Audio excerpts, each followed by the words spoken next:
তো বন্ধুরা, তোমরা সবাই দেখতে পাচ্ছ আমাদের বাড়ির পাশে জল বেঁধে গেছে। বৃষ্টি হয়েছিল সেজন্য এখানে জল বেঁধে গেছে এবং প্রচুর মাছ।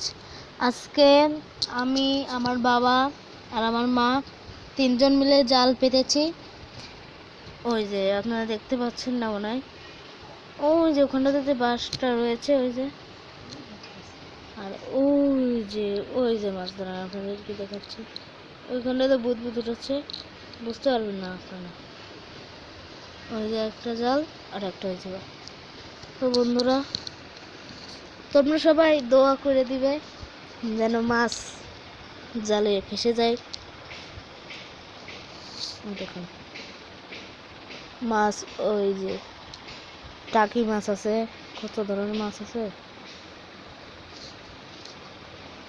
লাইক করে দিবেন সবাই, সাবস্ক্রাইব করে দিবেন।